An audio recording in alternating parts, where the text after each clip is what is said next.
Hi friends, welcome to Drop-Ins with Dr. Wright. I am Dr. Wright. These are my friends James, Lars, and Kirk. Robert unfortunately couldn't be here because he died. He vibrated off my subwoofer and crashed into a million pieces, which is kind of ironic, but a conversation for a different time because that's sound, and this time we're talking about lighting. That being said, I'm going to hop behind the lectern here and we'll get started. So, if you're looking at textbooks on lighting for videography or cinematography, they're going to talk about four elements. They're going to talk about intensity, angle, color, and quality.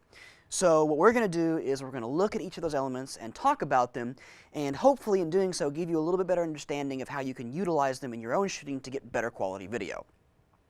Let's go ahead and start with intensity. Intensity is really easy to understand because it's just straight up how bright is the light you're using. If we cut over to Metallica, what you can see is right now they're in the dark, and as I bring up the intensity of our lighting, they become more visible. Now in the studio, and I'm going to say this several times throughout this video, this is really easy to control. It's just a matter of if you need more light, bring the faders up. If you need less light, take the faders down. In the field, you have to think about it a little bit. You have to try and find places that have light sources that are appropriate for what you're doing, and you can, move your talent closer to or farther away from the light to get more light on them. You can also bring in additional light sources. We have portable lights. You can take lamps. There's a variety of things you can do, but you just have to think about it a little bit. With intensity, you also have to consider angle. Now this refers to the angle at which the light is going to hit your talent or subject. Different angles of light are going to do different things. They're going to cause different shadows, different highlights, that kind of thing. So if we cut back over to Metallica, right now I have them hit with just straight front light. Now, front light is what we use as our primary key light because it lights the face, it lights the body, it lights all of those things that we kind of think of as essential. But if you're looking at it by itself, what tends to happen is it flattens things out. It makes people blend into their background a little bit. It makes things look two-dimensional. So how do we fix that? Well, we add in backlight. Now, I took the front light down here to illustrate the point that as the backlight comes up, what it does is it pushes your talent or subject off of whatever background they're against, which is great for green screen, by the way, and it also creates a nice crisp outline of their bodies. I'm going to add my front light back in to show you how much more three-dimensional this looks. Without the backlight, with it. There's also some more stylistic lighting choices you can make. There's down lighting, which creates that nice halo effect on top of the head. It also gives some cool shadows underneath the eyes and nose and chin, and it creates a very dynamic look, but it doesn't do a whole lot for the face. Unfortunately, I don't have an uplight to show you, but you can imagine that if you were to flip this light upside down, what would happen is you see something very similar, but it would just be hitting the chin rather than the top of the head, and it would give you that nice holding a flashlight under your chin at a campfire kind of ghost story feel. We also have side light. Now, side light, very similar to downlight and uplight, doesn't do a whole lot to illuminate the face, but it does hit the side of your body. And what that does is it actually accentuates motion. So if you're shooting dance or anything like that, what you're going to want to do is you're going to want to throw a little side light in there, because as people's bodies and clothing and stuff like that moves in and out of the light, it's really going to make it look more vibrant and more alive. Like I said before, this is all very easy to control in the studio because we just get up on a ladder, focus light where we want it, and move on.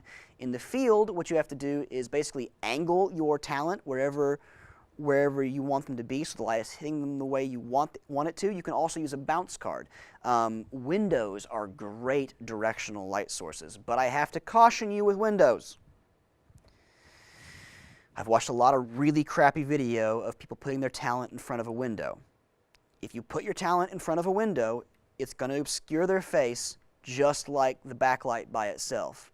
Now, if that's what you're going for, it's great. If it's not, it's going to be a problem, okay? Just bear that in mind. So let's talk about color.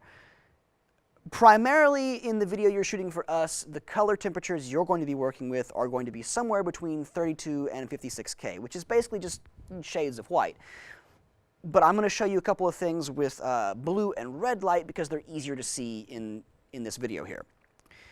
If we cut back over to Metallica, I've got them in blue light. They're washed in blue here, which is kind of a cool look by itself. I mean, it's very different than anything else that you would see on a normal basis, but it's also kind of boring, right? I mean, it's one color. All the shadows and highlights are all the same, and it's just kind of blah. So a lot of times what you can do is you can add in another color, and I'm using red here, and what I've done is I've now created a much more dynamic and visually interesting look for our talent. I have to caution you here.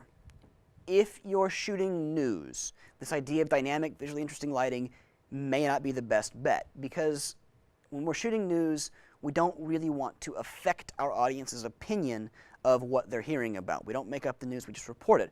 And so you try and keep things very, very even and very, very flat and static when you're doing news. That being said, again, one final time, in the studio, this is super easy to control. It's just a matter of gelling the light, doing what you got to do. In the field, if you want these super saturated colors, what you got to do is you have to take those gels or those lights with you. But it's not always about red and blue. I mean, again, shades of white save volumes. If you've got a nice ambiently lit room, try bringing a lamp in. It'll cause a nice incandescent glow on your talent, create some cool shadows. It'll be interesting to look at. And kind of dovetailing off of that, different kinds of light, there's different quality of light, like I said before. And quality refers to a bunch of things, but primarily it refers to the hardness or softness of your light source. A great example of a hard light is the sun, or a spotlight, and what these do is they create very deep, pronounced shadows, and depending on the angle of the light, those shadows are longer or shorter. There's also soft light. Soft light is what we typically use, again, in like a studio setting or things like that, because it creates very even light, and it also creates very soft shadows because the light kind of wraps around and gets into different places. Depending on what you're shooting, depending on what you're trying to say about whatever it is you're talking about, experiment with both of them. Like a lot of things, the best advice I can give you on any of this is just check a camera out and start working with it, okay? I mean, it can take a little practice to kind of roll all these ideas together, but once you do, you're going to be really happy with the results. You're going to be amazed at how just some very simple things can really improve what you're doing. Anytime you want to come in the studio and work, I am always open to that. Shoot me an email, call me, text me, just come down to my office, whatever. I'll get you in here and I'll get you going. And so with that, keep shooting, friends.